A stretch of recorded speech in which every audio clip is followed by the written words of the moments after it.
Wenatchee is gorgeous in the spring with its lush green rolling hills, abundant wildflowers everywhere, and the views of the Columbia River. The local food scene offers an abundant selection of authentic international cuisines featuring the unique farm-fresh ingredients of the region. Wenatchee is also home to award-winning wines, handcrafted hard ciders, and a talented handful of local brewers producing fine craft beers. Visit Wenatchee, the heart of Washington State. Spend less time in the laundry room and more time doing the things you love. Introducing the Samsung Smart Top Load Laundry Pair, now available at Lowe's. The washer's large capacity means you can fit more in every load. Plus, its super speed setting washes a full load in only 28 minutes. Shop the smart washer that will streamline laundry day, backed by Lowe's Price Promise. Based on using super speed on a normal cycle with an 8-pound load. Terms apply. See Lowe's.com/price promise for details. U.S. only. Hey, this is BJ. Thanks for listening to our show's podcast. If you're a fan of all things geeky, you should check out my other podcast, BJ Shea's Geek Nation. We have new episodes every day, and you can check it out at bjgeeknation.com. Your home is going into foreclosure and you feel like a financial wreck. You don't know where to turn for accurate information. I'm bankruptcy attorney Travis Gagne. Let's talk about some legal options. If we work quickly, we can propose a plan to save your home, modify the loan, or in many cases even eliminate your second mortgage. The consultation is free. I've helped hundreds of people just like you make informed decisions about whether to save their home or exit it on a reasonable, organized timeline. The chapter you choose sets the tone for the next chapter of your life. Please contact me today at choosetherightchapter.com. That's choosetherightchapter.com. 99.9 KISW, the Rock of Seattle. We've got new 50th anniversary gear in the Rock Shop. You got to get a hold of it, man. It's a new limited edition. Lots of great stuff with that golden 50th anniversary logo on there. They're sweet looking. The hats are cool. The beanies are cool, too. Yeah. You want more info? You want to get this 50th anniversary gear while it lasts? Go to KISW.com. Let's play B-Migs. It's time to play the game. Yeah. So everybody scream his name. B-Migs, don't be a loser. Whoa. B-Migs, you're a loser. It is time to beat Migs, and it's time to pump it up for Monday.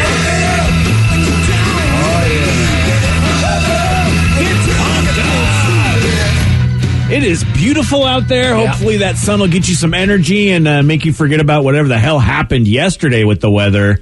The wind was insane. Apparently it snowed in Snohomish. Oh. Like a little bit there. Got some spring snow. That's kind of terrifying. Let's stop doing all of that. We had some hail and like the wind going everywhere. I don't know if it's terrifying. I mean, as long as it doesn't collect. And, of course, the ski people love it.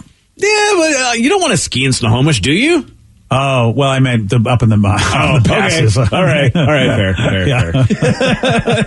Let's get to our contestant today. We've got Ben in Shoreline. Ben, are you there?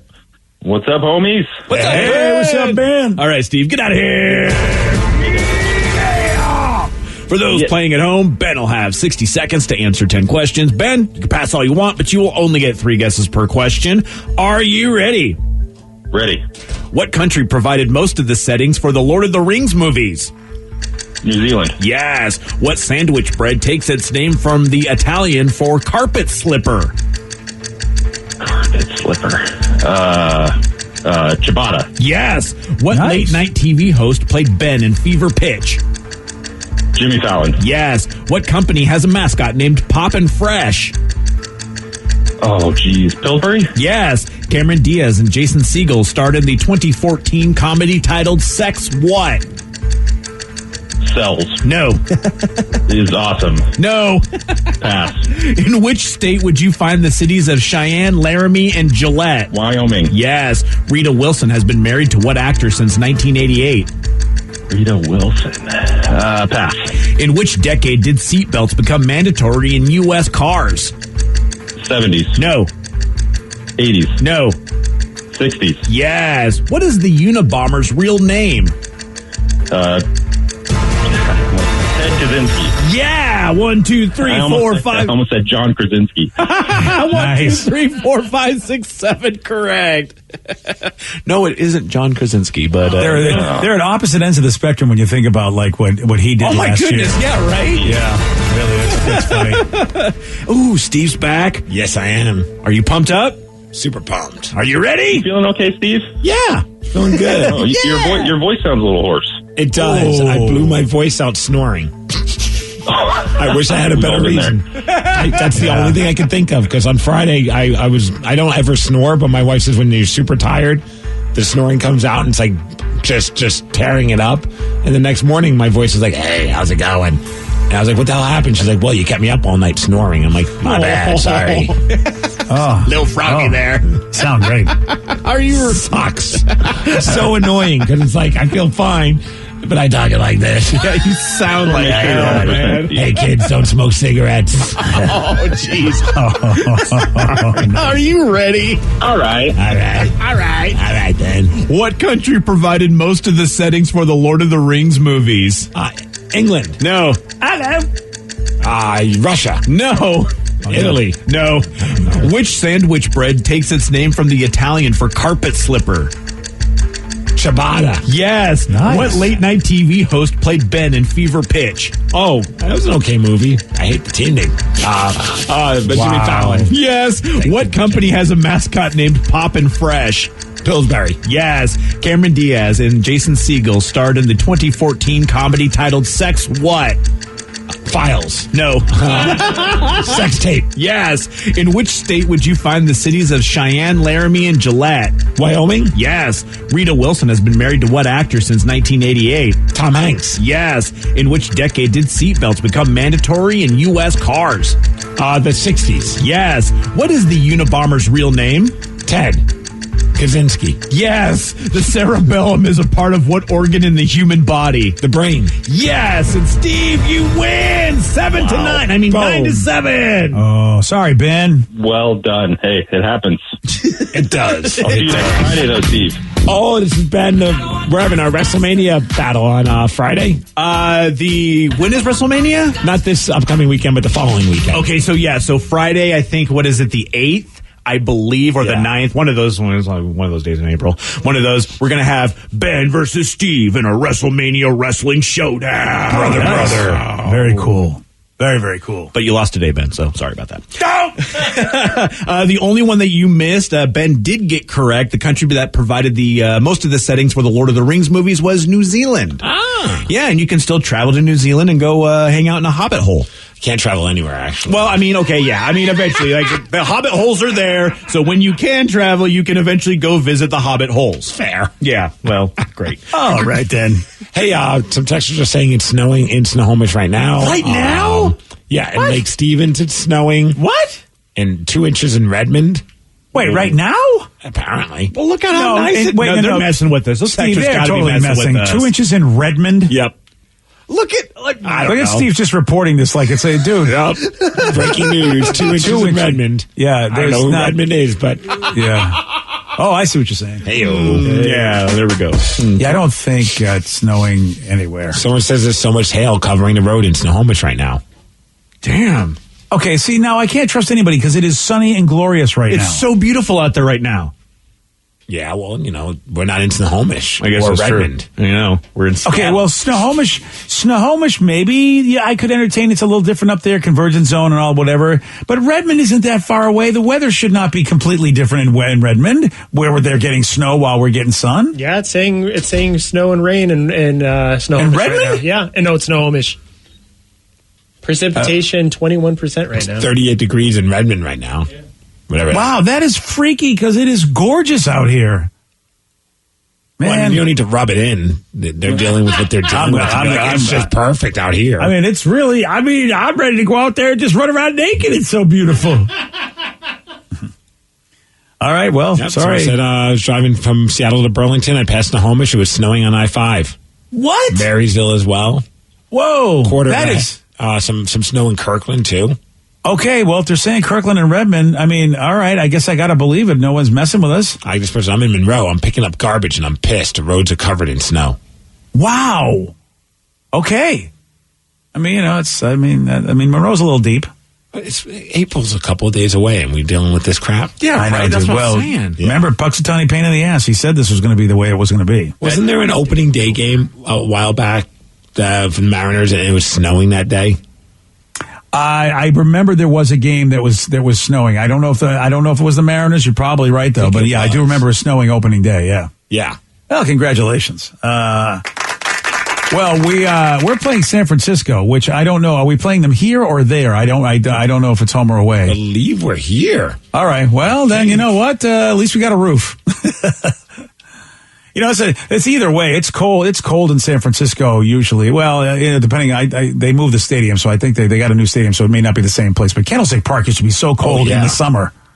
It was nuts. We got the first game is happening here in Seattle. Yeah, I think so. Yeah. All right. Well, good. Good for us. Good for us. Good for us. Good for us. Usually, if they show the bottom team is the home team. Yep, it is here. That's fantastic. It could be snowing. Congratulations, Seattle. What they say, like 9,000 fans are going to be there? Yeah. Yeah, which, look, opening day is usually we pack the place. I mean, we do a really good job. And then the rest of the season without COVID is like 9,000 fans. So, see, I think the game to go to is Friday or Saturday because it's both nights, magnetic schedule night.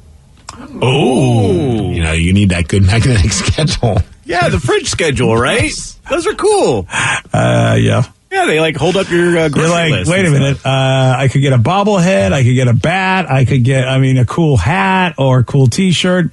Here's your magnetic schedule. Thanks for coming. I don't have any issues with magnetic schedules, so don't get it all twisted. This isn't a hot take. But like if I'm going to a Mariners game, I'm like, I wonder what the big giveaway is tonight. And I'm all excited. And then I get there and they hand me a magnetic schedule. I'm going to be kind of bummed. Yeah, I have to think, because the Mariners have set the bar really high, okay? Yeah. They've got some really good swag that they hand out. And if you're on magnetic schedule night, you're going to be going, wow, thank you for that. But this is Friday, Saturday. Yeah, see, that's what happens. I think the opening weekend, they don't have the choice stuff. They save the choice stuff for, when teams that nobody cares about are in town. It's interesting, though. It looks like they're saying it's post-game. So I wonder if that's like a COVID thing, that they're not handing out the schedules until you leave. Oh, I don't understand what the difference makes. So maybe I'm this, overthinking it. I have no idea. Yeah, maybe this is the new swag. Maybe you can't have a lot of cool swag and so the schedules are something you can just leave out there. And if you want to take it, you take it at your own risk, or they're in their own individually packed by things. I don't know. There's no other promotions this month other than my schedule nights. Oh, that makes sense though, because if only 9,000 people can show up. Because those promotions are designed to get a lot of people in the stadium, but they know they can get 9,000. I see what you mean. You don't need a reason to entice people to come, and you can't fill the whole stadium up. Exactly. Yeah. All right, so there you go. Magnetic schedule night, kids. It might be the highlight of the giveaway season until COVID's done. All right, we've got time for you. All right, let me see if I can speak the language. It is time for you. We got time for you. We got time for you. Actually, the whole segment is for you. I don't know why I'm saying we got time for you. So just make time for you. We got time for one more you. And then, no, it is time for listeners on the loose. I'm trying to say, damn coyotes. Listeners on the loose. You pick the topic. You guide the show at 206-421-ROCK. Text us at 77999. We got time for you and your calls and your texts at 917 on the Rock. BJ and Migs, mornings on The Rock, 99.9 KISW. 99.9 KISW, The Rock of Seattle. It is Listeners on the Loose, brought to you by Snoqualmie Casino. Listeners on the Loose, where you pick the topic, you guide the show. 206-421-ROCK. Text us at 77999. Whatever it is that you think we need to hear, make sure you do it Steve style. That's right. Show some energy and bring it. Otherwise, we're going to have to gong you. And then say goodbye. Goodbye, old friend. 206-421-ROCK. Text us at 77999. I like to start things off because I was on Facebook this morning. And yesterday, one of my guys, my buddies who I worked with many years ago in radio, Dave Kane, also known as Kano at WCMF in Rochester, one of our sister stations. He was just like, change. He just put a little change sign up there and said, change is coming. And all of us like, I wonder what that means. And then today, he officially announced his retirement. It's a big deal because I just recently, he celebrated his 40th anniversary at the same station They even changed the call letters, which I think is really, really cool. You see some stations do that sometimes, for charity reasons or whatever. But for him, for his 40th anniversary, they changed it to WKNO, nice. which 40 years at the same station. It's just nuts. But an amazing legacy. And Steve, you would dig this guy because he is a lover of music. And you remind me of him with the fact that, when it came to music, this guy just loved it, immersed himself in it. And he has just been basically the musical authority of Rochester for all those 40 years when it came to rock. Nobody knew more about music than him, and nobody loved music more. And it's kind of amazing. We worked together as young people, and I was a big jerk, and he still tolerated me. And he's a great, great guy. So much love to you, nice. Dave. Congratulations on a great career, and I hope this encore career, which is what they call it when you do whatever you're doing after you retire. They call it an encore career to be fancy. I'm looking at a picture of him they have up on some news article talking about how he's retiring after 40 years on WCMF, and it must be his man cave or just his playroom at his house. He's got a pool table, and then it's surrounded by gold records, and I'm like, that's the way to do it right there. Nice. Oh, yeah. Oh, yeah. Yeah. So congrats, Dave. It is Listeners on the Loose. You pick the topic. You guide the show. 206-421-ROCK. Text us at 77999. Since you're talking about music, someone said, did you guys see that there's a list put out about the 10 best albums of the 80s? And I have to say, I agree with a lot of them. First off, Dave is, of course, celebrating his 40th because it was 1981 that he started. And we're talking about best albums from the 80s. Ooh. And dude, we're getting to the point where some of these albums are going to be, a lot of the albums on the list are 40 years old this year. Isn't that insane? I don't like hearing that kind of stuff. I know, yeah, right? I know. it's nuts. But as I'm looking at this list, seriously, dude, a lot of the albums that we're going to say, are they're 35 plus years old. Man, it's crazy. What I would put at the top of that list, because the nice thing is the 80s was really dominated by rock music. So, so many iconic albums came out in the 80s. And I'm looking at the top three, and you easily could put them in the number one spot. Any of these in the top three could easily be called number one. I wouldn't have a problem with any of these top three being at number one.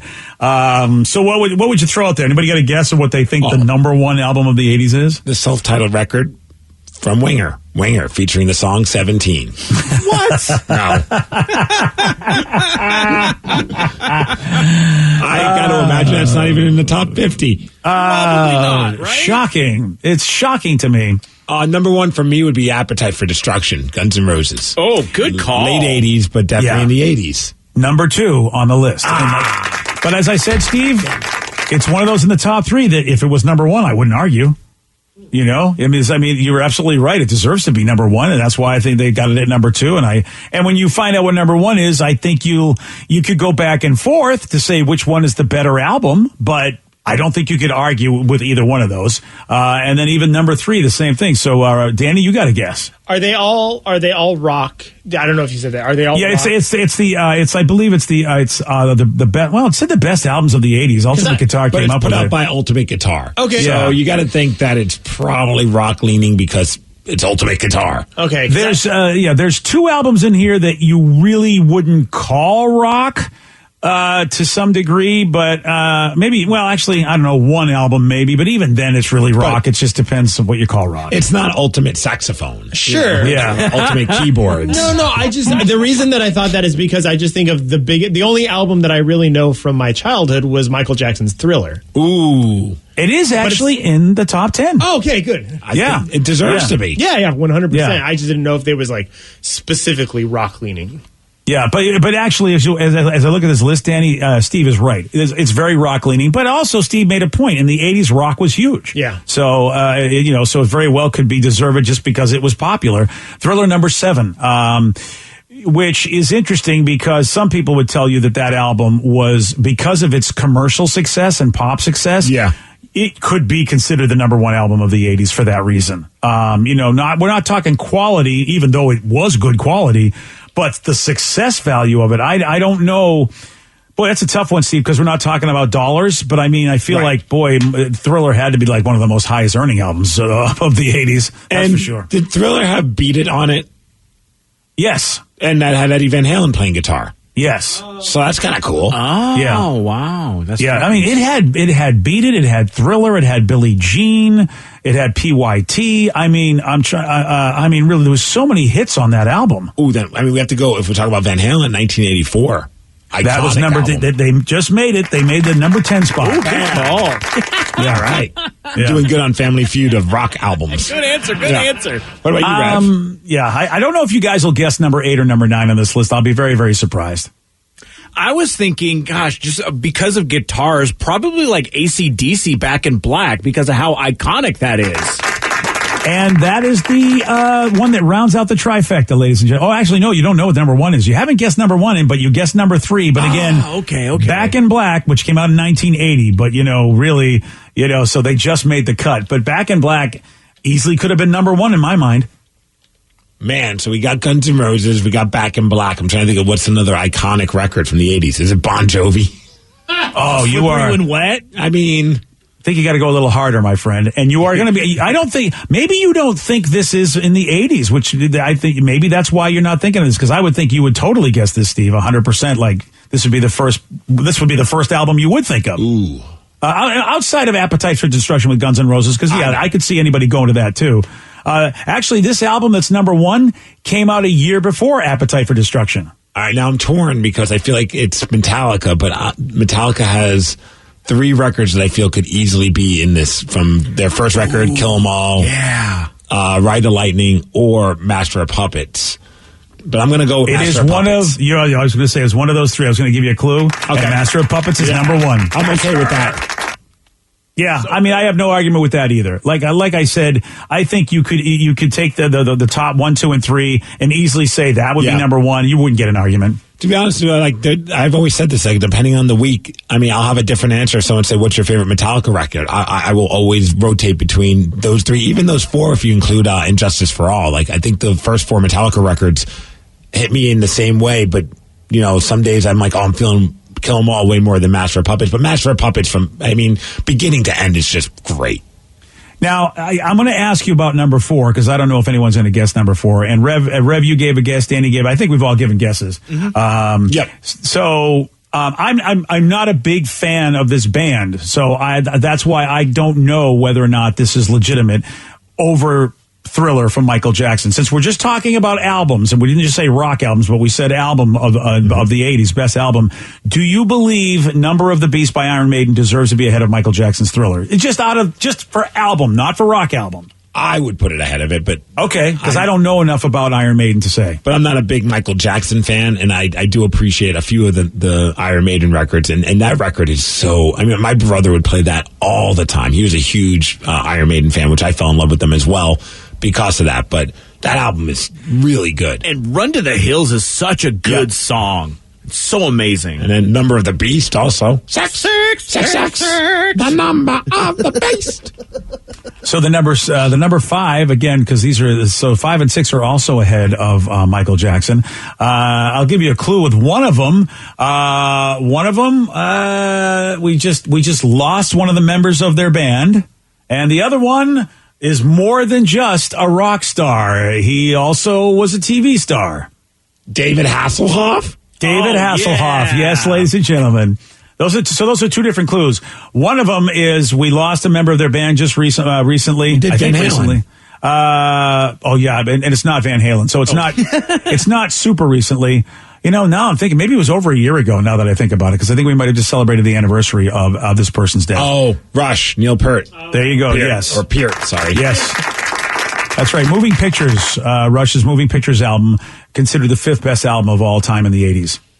I don't spend enough time. We have to get Taryn Daly on the line to talk more about the greatness of Rush. I don't spend any time listening to Rush. I don't dislike them. I've grown to like them way more than when I was younger. When I was younger, I didn't get them at all.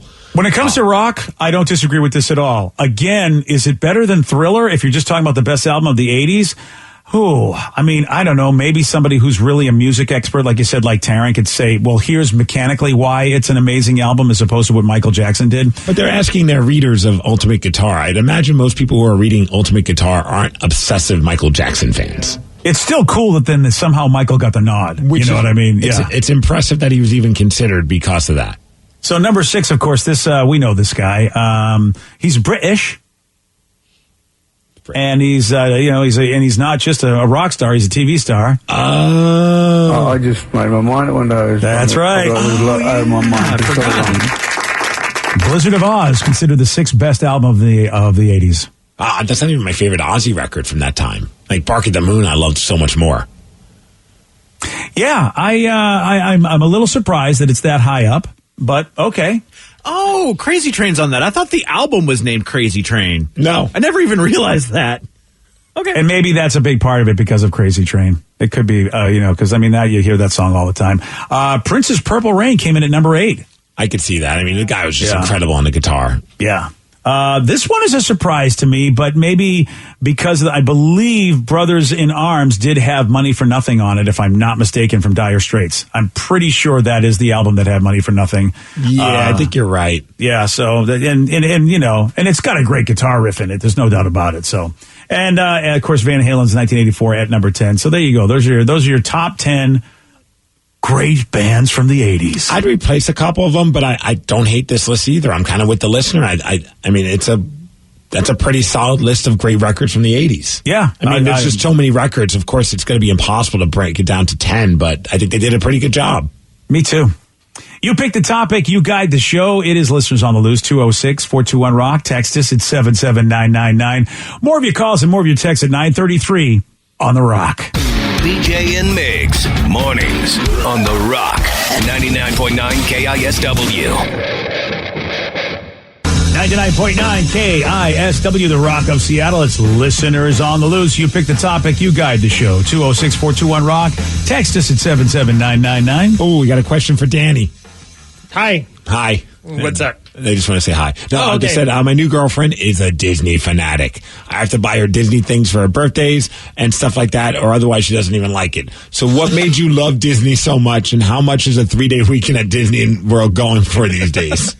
It's funny. Ooh. I have not looked up a Disney World vacation in years. So, and especially now with COVID, I don't know what they're going for. I would imagine you could probably get some pretty good deals. Yeah. But I will say that if you're going to go to Disney World, do the stay on property at a Disney hotel, because it's so much easier to get to the parks with their transportation and whatnot. But so do like a whole package. That's got to be expensive, though. I would imagine. The whole package, yeah. Because we tried to go on the cheap. We did Disney World, and we were like, I'll get an Airbnb close to Disney World. It even has like a Mickey Mouse theme to it. And we went into that place, and boy, it was not as advertised. We walked in and the floors were sticky. Oh, it was gross. Gosh, Ooh, yeah. sticky mouse. We walked in and walked out. We were like, this feels like a Mickey crime scene in here. and just got a hotel, because it was like, man, we tried to go on the cheap and we regret it. It was my fault. My wife didn't want to go on the cheap. I wanted to go on the cheap, and it was a bad idea. Yeah, it's one of those you pay for it, but it's way worth it because we tried to do the same thing the first time we ever went to Disney World, and we tried to do just like a non-Disney hotel, but it was still on property, and man, we regretted that decision. Yeah, because like the buses were late, they didn't care about you because you weren't staying on property. So definitely stay there. And for the other question, what got me into Disney? My mom took me one time when I was 10 years old, and for some reason that trip just really stuck with me, and I really just loved Disneyland, and I like Disneyland a lot more than Disney World. Hot take, but yeah, ever since then I love going to the parks.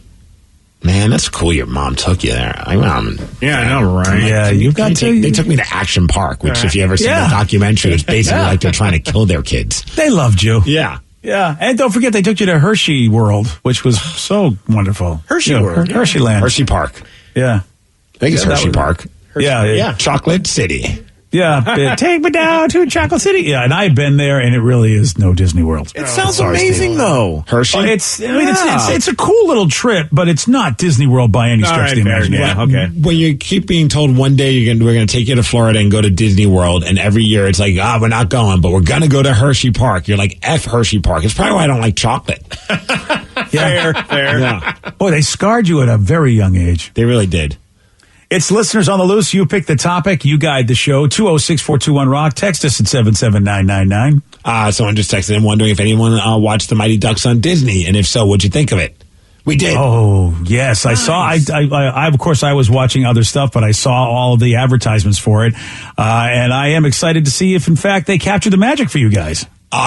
Dude, I saw some people pretty polarizing, like they were hating on it. And I'm like, it's exactly what I'd expect from a series based on the Mighty Ducks. It's cheesy and fun. And it's got Coach Bombay in it, which is awesome. And the new characters are pretty cool. I really enjoyed it. It was the funny part, though. I think I've just been so conditioned with Netflix that everything is bingeable. So when we watched it, we're like, oh, all day Saturday, let's just watch all the Mighty Ducks. We'll make a day out of it because the first episode was great. Only to realize they only have one episode out. That's how they get you. Yeah, so I don't know when the next episode comes out. I'd imagine sometime this week. Probably Friday. Yeah, I have heard that Netflix is also considering going back to that style of not letting people binge everything when it's first released. Which I don't, you got people used to that now. I don't know what they're going to do about it, though. I feel, man, just being able to talk about it. I like the idea that it's only once a week. Yeah. It also is a little less pressure to have to watch a bunch of stuff. Like, I just watched a show called Invincible, which is an animated show based on Robert Kirkman's cartoon. Good, because someone just texted saying they watched the first 3 episodes. They thought it was awesome. Reminds them of The Boys, and they were wondering if you watched it. Yeah, I'm glad there were only 3 episodes because it would have been like I would have felt pressure because it's like, man, I don't know if I have time to watch them all because they're intense. Even though it's an animated cartoon, they are intense, which I think you think The Boys is intense as well. That is a good comparison because it's very gritty. It's like Spider-Man that would be done by The Boys because its focuses on a teenage character, just like Peter Parker's a teenage character in Spider-Man, and his basically getting powers. And that's where it focuses on in his family life. It's very different than Spider-Man, but it reminds me of that. But very gritty and like it's Spider-Man done by the guys that do The Boys, basically. Right, yeah. Like I watched the first episode and I'm like, okay, like 30 minutes in or so, I'm like, all right, yeah, this might actually be like a nice Saturday morning cartoon for myself or something. And then like the last 10 minutes just goes completely dog nuts. And I'm like, I don't even know what the hell's going on. Like, it blew my mind because I went into it not knowing about the comic that much. Oh, then you are in store for just a mind F because what's going on, I remember was really cool in the comics, which is why I think, people loved Kirkman's work in it. So, yeah, I give it a big thumbs up. And if you like The Walking Dead and you like The Boys, well, then you will like this. It's animated, but I really think the animation's pretty good. It's decent, yeah. Yeah, and lots of great voices on the show, too. Sandra Oh plays his mom, J.K. Simmons plays his dad, and Stephen Yeun is actually Invincible. He's Mark, right? If I'm not mistaken? Stephen Yeun, yeah. Stephen Yeun, thank you, yes. He played Glenn on The Walking Dead. You guys are just so ignorant. Danny and I both know Stephen Yeun. Yeah. Yes. And there's a lot of guest voices, and also Jason Mantzoukas, I think it is, who Vicky loves, obviously, from Big Mouth, and Jason has been in a lot of great shows. He was the weird brother on The League. Like, was it Raffi? Yeah. He was Raffi. Yeah, and Jason is a wreck. He is a great actor, and he's the perfect voice for this big jerkola guy. So I mean, it's really. But Seth Rogen is a voice in it as well. And so there's a lot of cool people in this show, voice wise. And like Rev said, you go, oh, look, it's a happy-go-lucky cartoon, whatever. It's a superhero. And then you're like, what the F is happening here? And it's also pretty graphic, which, if you were worried, if you were perfect, the one thing about the comic was it was graphic. And you're like, are they going to be as graphic in this? Yeah, they are. M for mature. Yeah. That's a fact. So it's on Amazon Prime. Someone just texted. Speaking of Amazon Prime, I just watched a movie. We haven't finished it. Sid fell asleep, so we're about like 2/3 of the way done. Okay, so far, so good. Okay, what the hell is it called? It's called Final Score, and it's Batista, and he's basically become Liam Neeson. He's out to avenge and take care of people, and a bunch of terrorists abduct his niece at a soccer match, and he's a former soldier with lethal fighting skills. Right? Yeah, right. Right, and now he just kicks ass. But so instead of Liam Neeson, it's Batista. Yeah, but taken. Dude, for real. But Taken is a great call. Yeah, that is awesome. It's really fun. It's like a dumb action movie. And it came out in 2018. I don't remember it, but it's on Amazon Prime. And it was, if you have Prime, it's free to watch. Wow. Dude, that's the great Pierce thing about Brosnan's in it, too. Oh, well, Pierce Brosnan, you had me. Now you got me. You had me at Pierce. Yeah, me at Pierce. And the Rotten Tomatoes gives it a good old 71%. Really? Yeah. Final score. And if you like soccer, Danny, there's a soccer field in this movie. Is there? There's a soccer Oh, my field. gosh. But they're stuck at a soccer match. The whole movie is, it's like Taken meets Die Hard, but instead of being stuck in a building, he's stuck in a soccer field. Nice. Or pitch, sorry. There you go. Thank you. But taken. Well, good for him. In fact, about the movie gets a 70%. You get to watch it for free if you got Amazon Prime. That's a great deal. All right, it's time to answer the world's biggest question. What do Ryan Castle and chicken tenders have in common? I'm going to tell you at 9:49 on The Rock. BJ and Migs, mornings on The Rock, 99.9 KISW. And now, the Ryan Castle question of the day. What do Ryan Castle and chicken tenders have in common? Tender white meat. Yeah. Very tender. Oh, Steve likes slathering sweet and sour sauce on both of them. Yeah. I think Steve's more of a barbecue sauce guy or a hot mustard. No, I'm a sweet and sour guy. Okay. Yeah. I've been guilty recently of saying WTF and saying the actual words to a Burger King employee when they said there was no more sweet and sour sauce. And I felt terrible. I was like, I didn't mean to be so aggressive. I was just really excited. You call 911. I was like, sorry, sir, we're out of sweet and sour. I'm like, what the F? I'm sorry, that was an inappropriate response to what you just said. I'll take barbecue sauce. That's like, I just work here. I don't order the sweet and sour sauce. I was like, my bad. Right. Give me the barbecue sauce. Give me a break. Yeah, you don't mess with Steve's sweet and sour. That's all I'm going to say. I'm surprised or he his doesn't have Ryan a Castle. stash of it in his car somewhere. I probably do. I'll tell you right now, man, you just never know who you're going to find at a Denny's, especially if they're working there. How about two men, Jacob and Robert? They're both waiters. They do the graveyard at Denny's in Arkansas. Last week, they both had a table waiting on a plate of chicken tenders, but only one was put up by the chef. So they decided, well, we're going to fight over this because they wanted to get it to their table. It then became a fist fight. Punches thrown, cops came. And here's the shocker. Both of these guys apparently have a lot of outstanding warrants. Can you imagine the crowd at a Denny's in Arkansas at 2:30 in the morning? Do I have to? Yeah. This is better than the UFC fights. Ryan Castle, he's up next. He's got a 12-pack. Get a BJ and Migs play of the day. Sorry, my voice has been shot all weekend. What's going on, buddy? Dude, it's the most embarrassing thing. I have no good excuse for it. I guess on Friday night, I was aggressively snoring, according to my wife. And the next day, I woke up and I had the worst voice issues. And it's gotten better, but it was like I must have just blew out my voice while snoring. Oh, man. I'd never even heard of something like that before. Well, I guess this is growing up. BJ and Migs, mornings on The Rock, 99.9 KISW. Today's podcast was brought to you by Travis Gagne, bankruptcy attorney. He's here right now and has agreed to answer more of your questions about bankruptcy. Here's another question from a listener. I have a mountain of credit card bills and consumer debt. Can I still keep my house if I file bankruptcy? Yes, you almost always can keep your home and your house, your car in a bankruptcy. Depending on what type of bankruptcy you file, would depend on whether or not, for example, you can keep your vehicles if you have payments on them still. You can almost always keep your home if you're current on the payments on your home, even in full bankruptcy. In Chapter 13, you can also keep those items. If you're behind on your house, you could catch your house payments up in a Chapter 13, take off a second mortgage in a Chapter 13. So keeping your primary assets like a home and car is almost always possible in bankruptcy. Thanks, Travis. If you have more questions about bankruptcy, you can reach out to Travis anytime at choosetherightchapter.com. That's choosetherightchapter.com. And thanks for listening.